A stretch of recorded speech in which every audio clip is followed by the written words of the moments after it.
अब हम आपको बता दें कि गोरखपुर का एक बड़ा इदारा, एक बहुत ही मशहूर इदारा इमामबाड़ा इंटर कॉलेज, जिसके मोहतरम जनाब हामिद अली साहब 1968 से लेकर 84 तक वाइस प्रेसिडेंट और 84 से लेकर ताहयात यानी जब उनका इंतकाल हुआ है उस वक्त तक वो उसके प्रेसिडेंट रहे हैं। उसकी एक तालबा ताज़मीन जो हैं वो एक मज़मून उन्होंने उनके ऊपर तैयार किया है, वो पेश करेंगी। हम अजीज़ा ताज़मीन से गुजारिश करते हैं कि आप तशरीफ़ ले आएँ और उस मज़मून को पेश करें।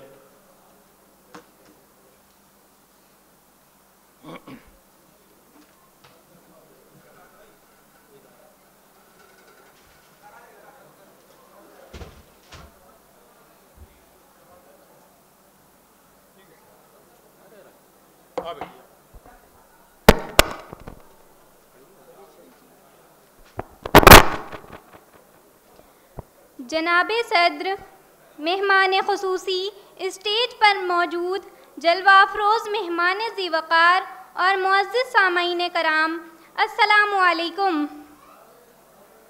हम लोग यहाँ हामिद अली साहब की शख्सियत और कारनामों को याद करने के लिए जमा हुए हैं।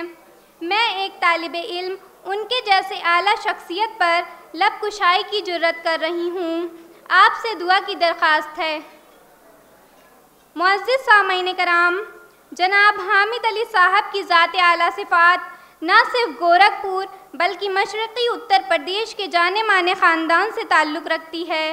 हामिद अली साहब गोरखपुर के अजीम शख्सियत वाला ख़ानदान के चश्मो चिराग थे। आपके वालिद का नाम साजिद अली था, जो शहर गोरखपुर के मुमताज़ वकीलों में शुमार थे। हामिद अली की पैदाइश 1926 में मोहल्ला छोटे काजीपुर गुलफिशा मंजिल में हुई। उनकी तालीम मियाँ साहब जॉर्ज इस्लामिया इंटर कॉलेज और सेंट एंड्रयूज़ कॉलेज में हुई। आला तालीम आपने अलीगढ़ मुस्लिम यूनिवर्सिटी से मुकम्मल की। मुअज़्ज़िज़ सामाईन कराम, हामिद अली साहब के आबा व अजदाद सुल्तानपुर के कस्बा दोस्तपुर के बड़े ज़मींदार थे। 1857 की पहली जंग आज़ादी के बाद आपके परदादा ने सुल्तानपुर की सकूनत तर्क करके गोरखपुर को अपना मस्कन बनाया और हमेशा के लिए यहीं के होकर रह गए।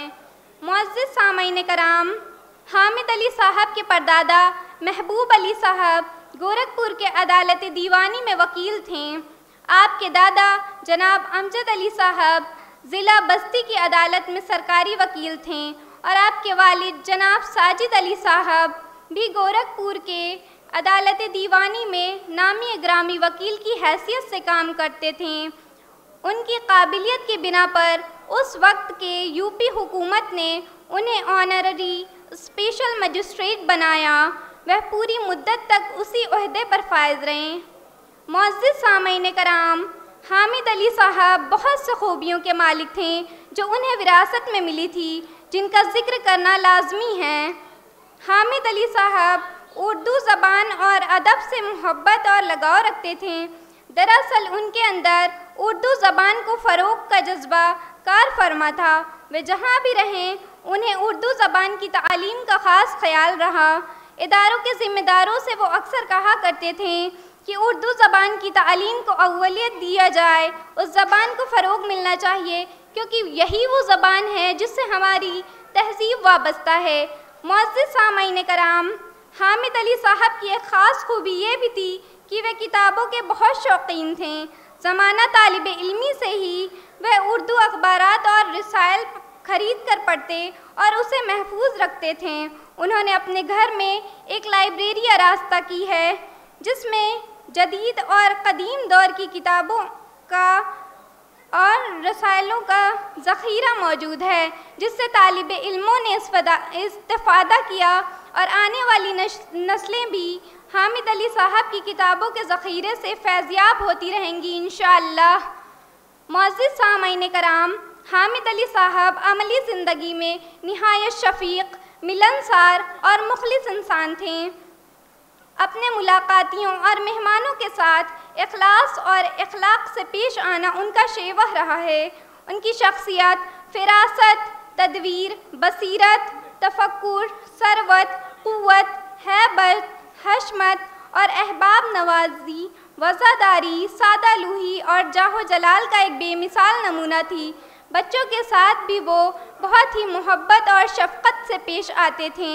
معزز سامعین کرام، جناب حامد علی صاحب ابتدا سے ہی ملکی سیاست میں سرگرم رہے ہیں اور ایک لمبے عرصے تک میونسپل بورڈ کے ممبر رہیں اور اس کے کئی محکموں کے چیئرمین بھی رہیں۔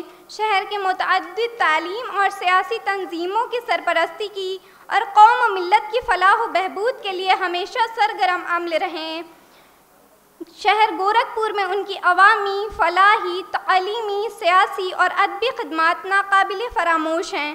قابل ذکر ہے کہ وہ علمی، ادبی، مذہبی، سماجی شخصیات کے خدمات کو یاد کرنے کے لیے نشستوں اور اجلاسوں کا انعقاد کراتے تھے جس میں اہل علم و ادب شرکت کرتے تھے، اور یہ روایتی سلسلہ جناب حامد علی صاحب کے صاحبزادگان کے ذریعے آج بھی جاری و ساری ہے۔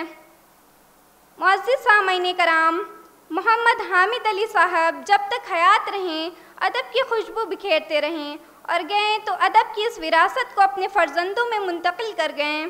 ان کے بیٹوں نے نہ صرف بزرگوں کی روایت کو زندہ رکھا ہے بلکہ اسے مزید فروغ دینے میں اپنی کاوشیں بھی پیش کی ہیں۔ ادبی اور سماجی خدمات کے علاوہ انہیں باغبانی کا بہت شوق تھا۔ دور دراز علاقوں سے اپنے باغ کے لیے پھلوں کے اچھے پودے لا کر لگواتے اور خود بھی روز شام کو اپنے باغ میں جا کر پودوں اور درختوں کی دیکھ بھال کرتے تھے۔ فارمنگ کے معاملے میں بھی وہ پوری دلچسپی لیتے تھے۔ معزز سامعین کرام، تمام خدمات کے ساتھ ساتھ حامد علی صاحب خدمت خلق بھی خوب کیا کرتے تھے۔ یتیم بچوں کے لیے مدرسے بنواتے، ان کے رہنے، کھانے، پینے کا بندوبست کرواتے، غریبوں، مسکینوں، بیواؤں کی مدد اور ضرورت مندوں کی ضرورتوں کو پوری کرتے۔ ایسی عظیم ہستی کو کبھی بھلایا نہیں جا سکتا اور نہ ہی ان کے کارناموں کو کبھی فراموش کیا جا سکتا ہے۔ میں اپنی تقریر اس بات کے ساتھ ختم کرنا چاہتی ہوں کہ جناب حامد علی صاحب کی تعلیمی بیداری مشن کو آگے بڑھانا نہ صرف وقت کی ضرورت ہے بلکہ یہ ہمارا فریضہ بھی ہے۔ قوم کے نوجوانوں کو حامد علی صاحب کی شخصیت اور ان کی زندگی سے سبق لینا چاہیے اور تعلیم کے میدان میں ہمیشہ آگے بڑھتے رہنے کی کوشش کرتی رہنی چاہیے۔ اللہ سے دعا ہے کہ اللہ ان کی مغفرت فرمائے اور ان کو جنت الفردوس میں اعلیٰ مقام عطا فرمائے، آمین۔ شکریہ۔